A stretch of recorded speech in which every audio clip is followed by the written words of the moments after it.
Ang huling pakikipaglaban ko eh. Alam kong patay na ako bago pa magsimula ang laban.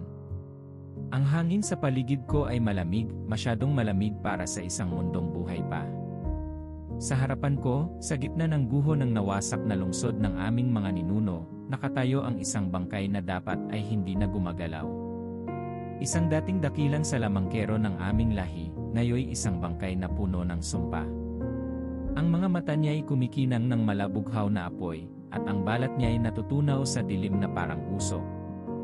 Hawak niya ang isang baston na animoy gawa sa buto ng mga patay, at sa bawat kumpas nito, lumilitaw ang mga nilalang na dapat ay nasa ilalim na ng lupa, mga kalansay na may mga matang nag-aapoy, mga mandirigmang matagal ng nilamon ng kamatayan. Hindi ko alam kung paano ako napunta rito. O baka alam ko na. Nagsimula akong umatake, umaasang matatapos agad ang bangungot na ito. Ang mga espada ko'y nagmingming sa pilak na liwanag, naghahati ng laman ng mga patay. Ngunit hindi sila bumabagsak, bawat putol kong kamay, bawat basag kong bungo, muling nagsasama, bumabangon, bumabalik. Tandaan mo ba kung sino ka?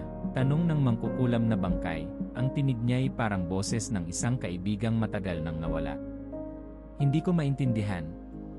Alam kong ako si Aldrin, isang mandirigmang nagbuwis ng buhay para ipagtanggol ang huling lahi ng mga elf. Pero bakit parang may mali?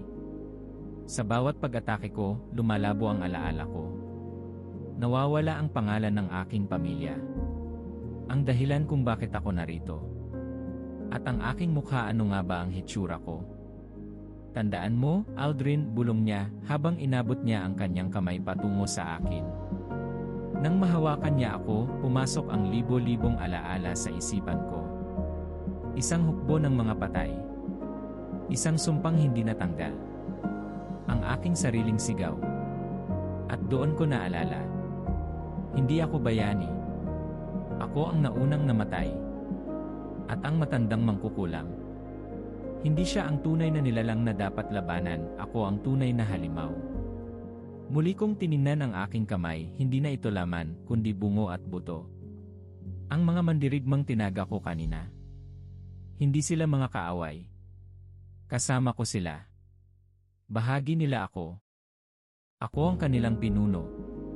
At ako ang bangungot na pinipilit kong labanan. Ang kwentong ito ay hindi tungkol sa isang digmaan. Hindi ito tungkol sa isang bayani.